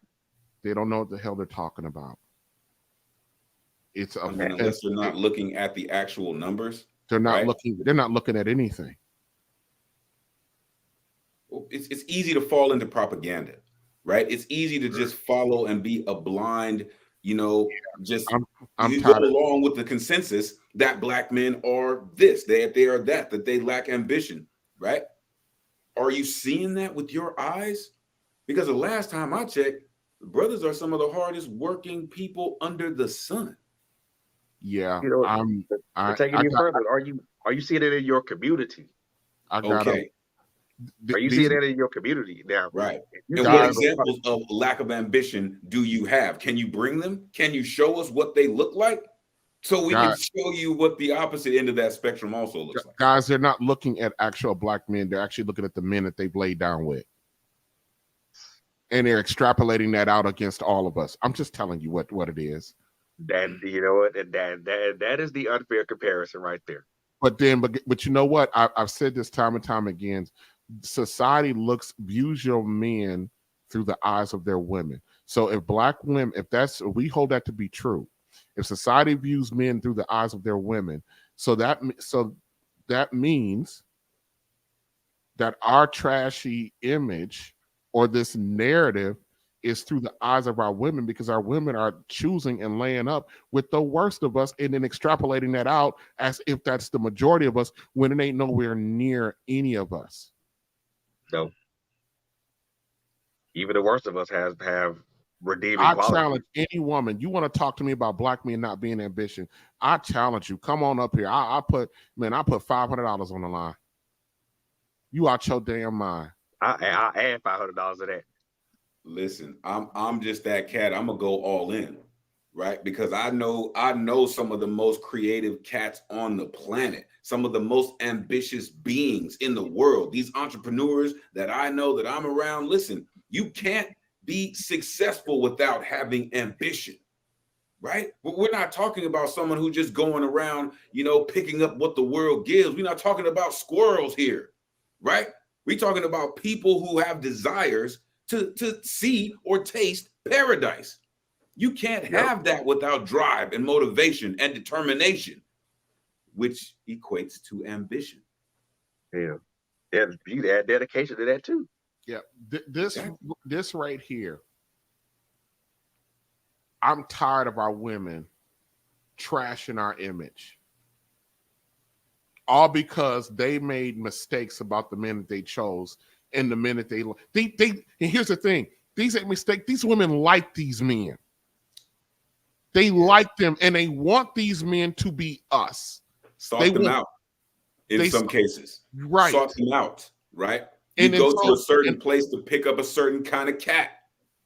So tomorrow I'm actually going to get a little bit into that. But let me wrap this up, guys, because this is the same.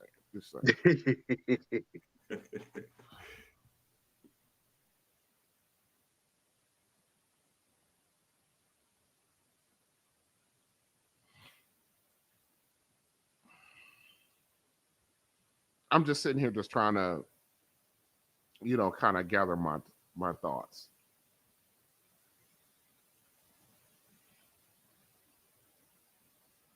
I'm just going to end it like this. I listen to Joe Madison on Sirius XM, and he always likes to say at the end of every hot conversation, every debate, so what are you going to do about it? For the first time on this stream, I don't know what to do about it. How do you change a group of women's mindset? How do you tell women that what they want, they can't have? They're like children. How do you tell them that when you look at your collective choices, you screwed us all in your behavior, and you're running around here as if the majority of black men did this to you and to us, and that the majority of black men are out here lacking and we're not.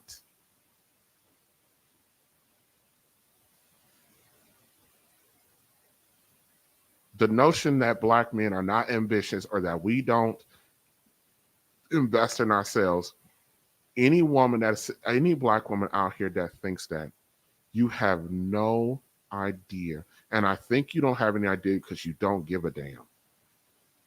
You have no idea what these brothers have.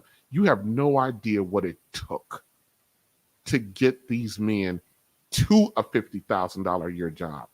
You heard my story. It's not unique. How dare you call me?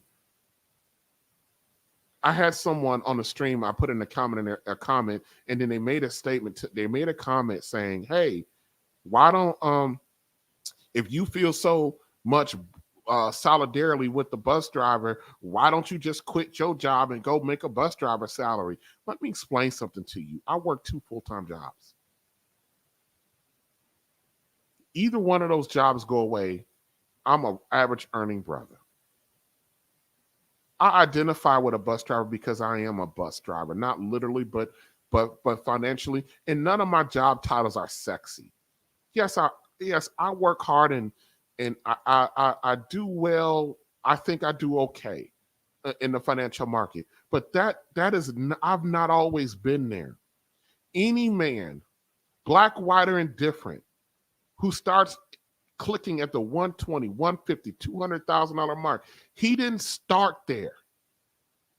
You're judging men based on things you have no idea what you're talking about. You have no idea what it took to get them to 50,000, 60,000. You don't know the roadblocks and the craters that were placed in their way, especially those men who try to get blown up right out the gate, right out the womb, right out of high school. Here comes a situation where you're being arrested for something that you didn't do, and it blows up your life. And you don't know how to, and you ain't got no experience to fix that at 19 years old because there's no father around. There's no other man around that says, hey, I've been through this before. This is how you got to figure it out yourself. And then you got to do what I did, figure it out yourself and still find a way to walk across the stage with your degree so you can be out here in this world competing.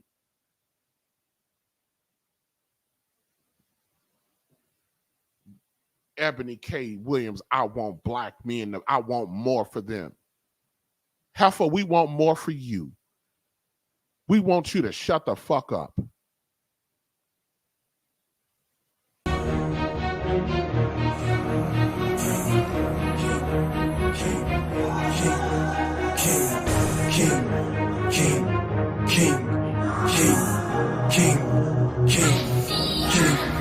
I'm a king cause I do what I want and what I need. I don't need you to nobody, I'm busy doing my thing. Mess with me and you could get forgotten, just let it sing.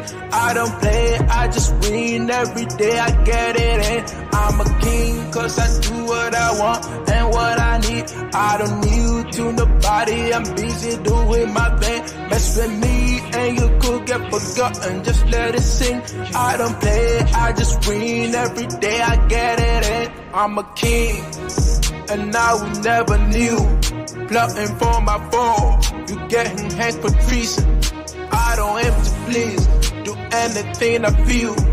Haters gonna talk, don't listen to the shit. They tryna be like me, they know they can do. Can't even get lost, I'm on a pedestal, sitting on my throne. My neck be decked in gold, I don't do no hoes, I've got a queen though. I'm a king cause I do what I want and what I need. I don't need you to nobody, I'm busy doing my thing. Mess with me and you could get forgotten, just let it sing. I don't play, I just win every day, I get it in. I'm a king cause I do what I want and what I need. I don't need you to nobody, I'm busy doing my thing. Mess with me and you could get forgotten, just let it sing. I don't play, I just win every day, I get it in. I'm a king, I told you guys before, ready for the war, to get me way much more. Gather all the spoils, add them to my kingdom. Shout out to my fans for pledging your allegiance. You get a reward, the best flow you've ever heard. I don't be mixing with birds, I'm a lion on the surge. Always pushing to the edge, facing arrows, never scared. For my greatness I'm a servant, only under myself. I'm a king cause I do what I want and what I need. I don't need you to nobody, I'm busy doing my thing. Mess with me and you could get forgotten, just let it sing. I don't play, I just win every day, I get it in. I'm a king cause I do what I want and what I need. I don't need you to nobody, I'm busy doing my thing. Mess with me and you could get forgotten, just let it sing. Hey guys, how do you think that went? I was a hot one, man.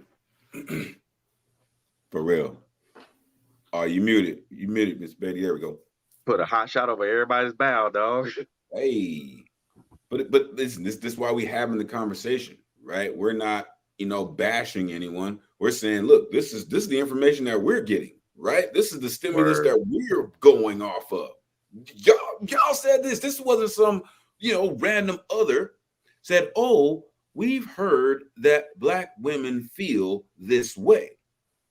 We are getting it from the source. So we're not here bashing anyone. We are just responding to the fact that they feel we have a lack of ambition. And I don't, the last time I checked, the major sports leagues, the major professional sports leagues are filled with Black men. Yep.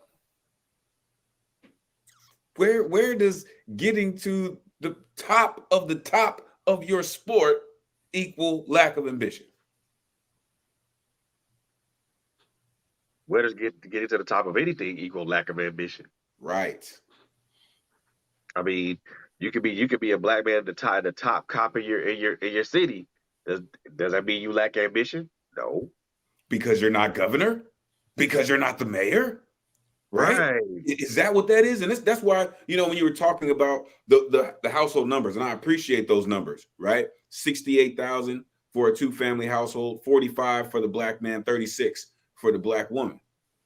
The reason that jumped out to me, and you said the brothers are responsible for about 70%. The minute that you go to work and you say, you know what, the wife wants this because the kids are doing this, I need a raise. That's when everything changes, because then it's like, oh, okay, well, now you got to do this if you want to raise. You got to do this and do this and do that. Right. So then it's okay, well, we can't afford you doing that because we need to keep your money flowing at this level. Yes, we want you to have more, but I can't afford you to miss a week to go get training so you can make $90,000 next year. Right. Because we got to make sure that you're working every single opportunity that the damn doors are open. You going in there and making some money. Mr. Elemental, guess what? I just did the numbers. If you take her money, your money, we are 81,000. See, we're arguing about the wrong shit. This is the toothpaste damn conversation. Right? We're arguing about toothpaste. If you're arguing, you know what I'm saying? We're 20 grand more than them. But they got $100,000. I know y'all are tired of hearing me say this, but damn it, here it comes again. This is the master racist master plan in action. We do not believe that together we are much more powerful. But they got 100 grand. The numbers don't lie, clearly. Nope. Yep, they got 100 grand in assets. That's because they're together. We got together collectively, we got $1,400 in assets, and that's all coming from us. Also, I think that has to do with the lack of information. Let me tell you something. When I first read that zero number, I didn't believe it either. Zero. I said that can't be true. That shit can't be right. Honestly, I was thinking that you were going to say the 14 for women, and you know what I mean. Us around maybe 18. Yeah, I was like nothing that drastic. Nope. I called them. Yeesh. I was so dumbfounded. But but see, I'm around working Black women, but I'm not taking into account the volume of debt that our women have. Right. They average 70 grand of, Black women make up 64% of all student loan debt. See? That's the thing. And the average woman is about, I think it's like $57,000, $58,000 in debt with student loans. And then you take your house. Let me tell you something. If you don't own your house, that's debt. Yep. I only own 18% of my house. So debts versus liabilities. We see the reason why Black men got, and we got into a talk about that too, like why Black men don't got houses, because houses represent families, and the majority of Black men ain't got no families. So what the hell they need a house for? Yep. Why am I buying a house there if I don't have a family to put in it? Put it in. But that's not how women look at it. They look at our house and be like, oh, you do, it's another bag to them. It's another I got. But they're not looking at, okay, so you meet a man. I had this very conversation the other night at work with this girl fine in the motherfucker. This motherfucker, chocolate sister. Oh, we still like, yeah, we still like this motherfucker fine in the motherfucker. Her name is, I'm not gonna tell you her name. She has a house. I told her, I said, listen, you just bought you a house. I said, let's say for shits and giggles, me and you get together. What the fuck's gonna happen? Who going where? First of all, I'm gonna answer that right now. I'm not going to your house. That ain't none of my fucking house. It's your house. Second, you got to get rid of it. I ain't getting rid of my house. Yes, the fuck you are. You're getting rid of your house. Because first of all, you ain't got no business buying it because your house is where I say it is. I know that's a little like Neanderthalic in this day and age, but it works. It works. I think it works if you can turn it into an investment. I wouldn't say sell it. That's why I said in today's market, I wouldn't say sell it. I would say rent that shit. Use that as a stream of income to build the strength in your relationship. Man. I mean, and that's all. Remember, I talk about the New Deal. That's all in negotiation. I'm not a hell no on getting rid of our house, but I don't want the responsibility. But if she can come up with a plan that she will be consistent with, that's going to fit into the best interest of us, then I'm not a Neanderthal. I'm not an idiot. I'll listen. But when you get a voice, you ain't no co-pilot, but you got a strong voice over here. He said you're not a co-pilot. Fuck no. We ain't no co-pilot.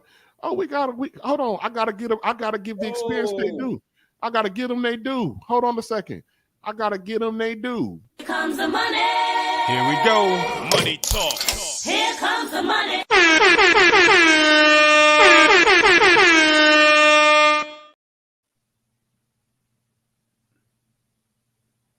I like what he said. Yeah, that's heavy. That's the perfect question. Yes, absolutely. Yes. Yes, absolutely. Yes. No, that's not it. The experience, he says, has the bus driver or 50K man invested his money, have the rentals, etc. I know plenty who do. Much love, bro. Great conversation. Remember, we need each other. Don't believe the hype. Absolutely. Brother slid in with the 20 ball. I mean, come on, man. Come on. I like man. what he said. That because it's factual and it's relevant. You know, even came in with the 20 ball. Man. Even more so the part that we remember that we need each other. We do. But like I said a couple episodes before, how the hell are we gonna even get to the point of us needing each other when the divide between us is so fucking far? How can you bring balance to me if you ain't balanced your damn self, and vice versa? You heard what I said at the end of the stream, man, about MK Williams. I'm not trying to be like mean or rude or to our women, and I'm gonna deal with this tomorrow when I talk about He's Your Queen. I'll get into it a little bit here. How many people have messed up their blessing because they won't shut the fuck up?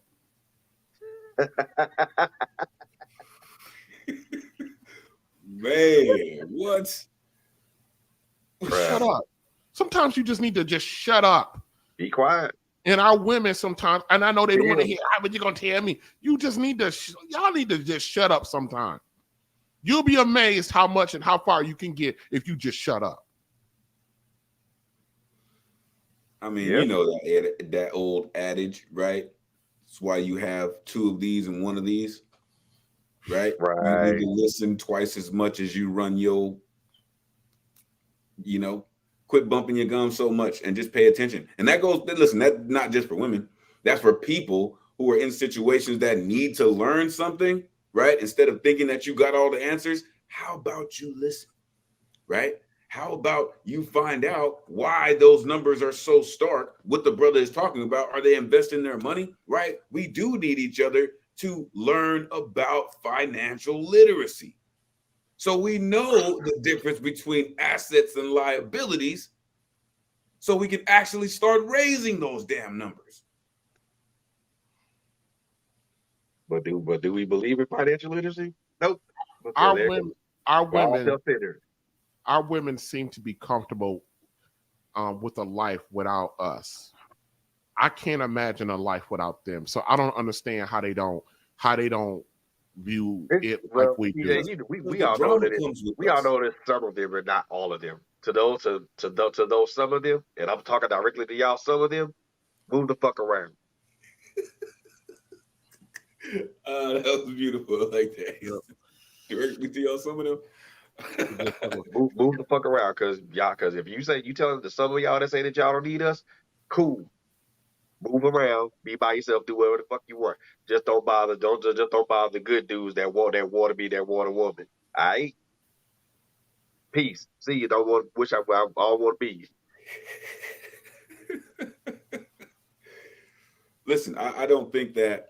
I don't think that men and women were designed to be without each other, right? I think people who come together, they come together for a reason, because it's natural. You know what I'm saying?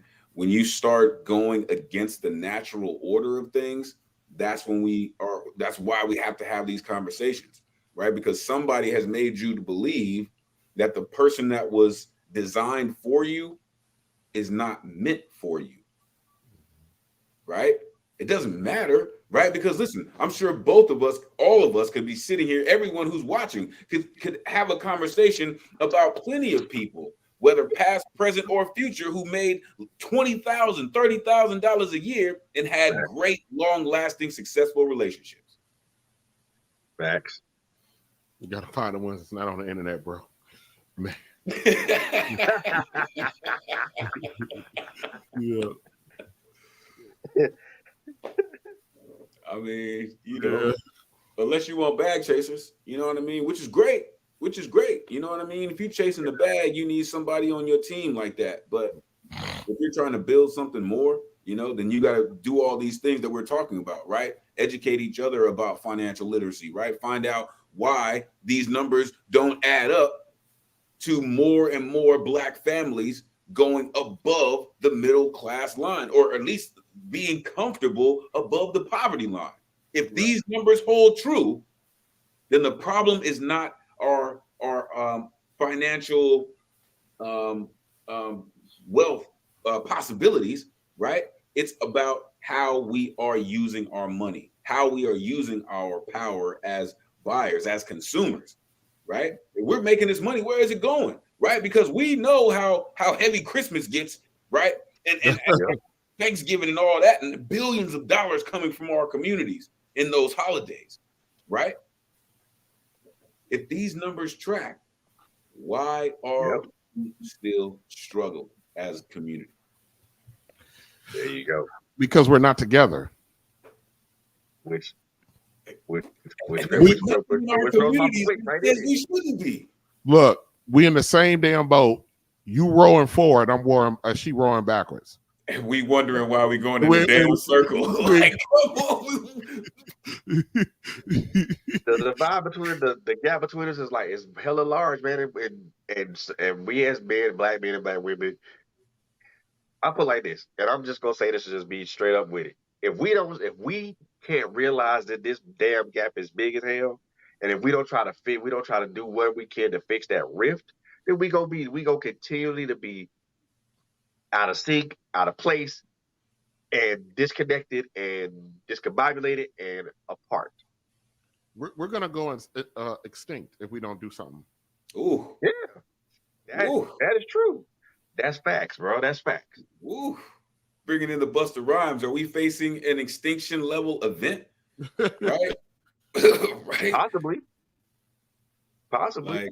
I think it's been in play for a long time, right? Yep. But I think now we're seeing it more. To touch on the thing that you mentioned, though, about, you know, Black women having 60%, you know, having this student loan debt, it also tracks with them not being the highest wage earners. Yeah. So yes, they may have the education, right? They have the student loan debt, but then they get the job and they're not making as much to kind of do away with the student loan debt as fast, you know? So this is why I say we need each other, right? One We do. person isn't better than the other. We're not better off apart. We're stronger together. And if we realize that, we will be a very powerful, like you said before, man. We can be a powerful force. But this was a even the story I told, I didn't tell everything because it's hard. It's hard. It's hard because it's like every time, every word that I said, all I kept hearing about, you not ambitious. Our ladies have no idea. By the time they meet you, they have no idea of the darkness you walk through. Very true. And you walking through that darkness and don't even know why you're walking through it. You're walking through that darkness and don't know if it's ever going to be any light. You're walking through that darkness let me tell you something, on a hope that it might get better, even though you can't see nowhere near through it, but you walk through it anyway. But you ain't got no ambition. I remember those days. Those were just some of the rough days. That was just the beginning of the rough days. Man, when I was locked up, man, I ain't never been no handcuffs, locked up in jail. Man, in jail. Yep. It was how embarrassing. My girlfriend at the time I met her my sophomore year of high school. We were together all the way through senior year of college. She was East Indian. Her parents absolutely hated me. Hell yeah. Of course.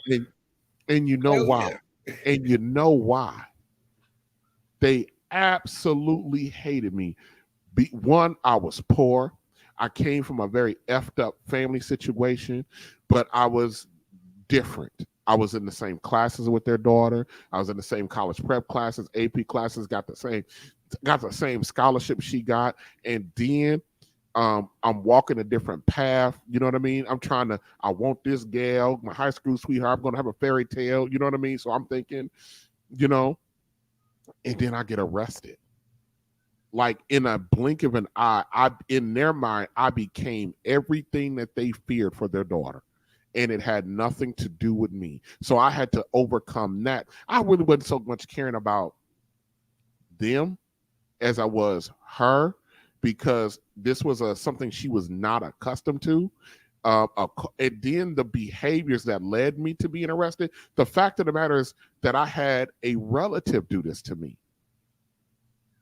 While I'm away at college, he up there with no driver's license, driving reckless, getting pulled over, getting tickets, not paying them, not saying anything, got 12 different citations. They all went to warrants. Two of them were felony warrants. It was awful. And I'm 110 miles away at college.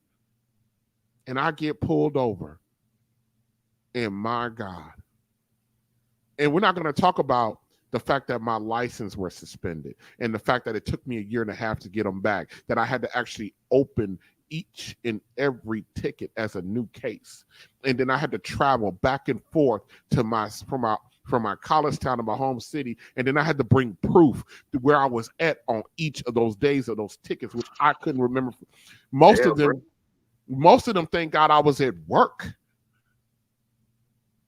Most of them I was at work. And this is why I talk about the DAs and the court system. Them motherfuckers knew I didn't do it. They didn't care. They could just, all it was, I was a blackface, tickets, jail time, criminal. They knew it was virtually impossible for me to have done any of that. Even after the first 5 tickets that I proved, they made me go through and prove every one of them. It's what the criminal justice system was designed for. I tell people, they're not there. The police, they're not there to help you. They're there to arrest you. The prosecutors are not there they're not there to get the truth. They're there to put you in jail. You got to know what you're dealing with and what they want. You know what I mean? And they'll lie to you and say that they're there to help. They're not there to help you. The police are there to arrest you. Fire and rescue. That's who helps you, right? Bacon are just basically glorified cleanup crews. Yep. I had a relative, my relative did this to me, and it just, and then going through that, and then losing. I'm in college, 10 grand a semester. How am I raise 10 grand a semester? No place to stay now. Just only way I can eat, I get a job at a restaurant, and then my manager knows my situation. So you know how badly I was treated, right? Because I couldn't say nothing because I needed that job to eat. Not to buy food to eat, because you got free meals, right, for working more than 4-hour shifts. We're not going to talk about the fact that he would cut me at 3.5 hours so I couldn't get my free meal. Damn, bro. But this is the stuff that our women don't know nothing about. They're talking about they're not ambition. Because they hear us complain about those things that you're mentioning right now. Huh? They hear us complain about those things. You know, I can barely do this because this cat's, turning me away. Or this cat only wants to pay me $5 an hour when he's paying the other cat 12. Like, what am I supposed to do here? Right? They hear a lot of our complaints because we are up against it every single day. They don't get it, man. They don't get what we walk, what we continue. I'm thinking like $50,000 a year. They don't understand what it took for me to get to a $50,000. Man, they don't remember, man. They don't know about me having back when you can turn in soda bottles for money. Me going around doing that so I can get some change or some gas in my car, or some ramen noodles and stuff. Look. They don't, but you're not ambitious. You know what it takes? That's humiliating, degrading, and then most of our men out here don't have their fathers to lean on, or somebody to lift them up, or somebody to talk them through that process, or how to get through it. You feel most of our guys out here, man, in our generation, we had to figure it out on our own, but we're not ambitious. They're looking at me being a caseworker for the Urban League, and because I only make $47,000 as a caseworker, but yet the Urban League wants me to have a grad degree for that $47,000, but you're not ambitious. But I'm out here helping your baby daddy stay out of jail and get a job, so you can have a couple dollars to help support that fucking crumb snatcher that you give for this dirty dick motherfucker that I gotta help serve. And I got some compassion for him because he is a brother, but I'm not ambitious. And I'm not talking about me. I'm not just talking about me. When I'm talking about my story, I'm telling every brother's story. You're not flashy, man, and that's the problem, right? We're talking about not simply the definition of ambition, but like we said, how it looks to you, right? Because ambition on the block, you can see those boys out there on the corner getting it regularly, right? Yeah. Sun up to sundown, they out there getting it. For some people, that is the image of ambition. You got nothing, so you hustle harder than everybody else. Sometimes ambition doesn't look like khakis and a polo going to work every day. No. Yeah. But ambition shouldn't always be traps. It should always be trap boy images either. Right. Because the trap boy image leads to a Department of Corrections number. There you go.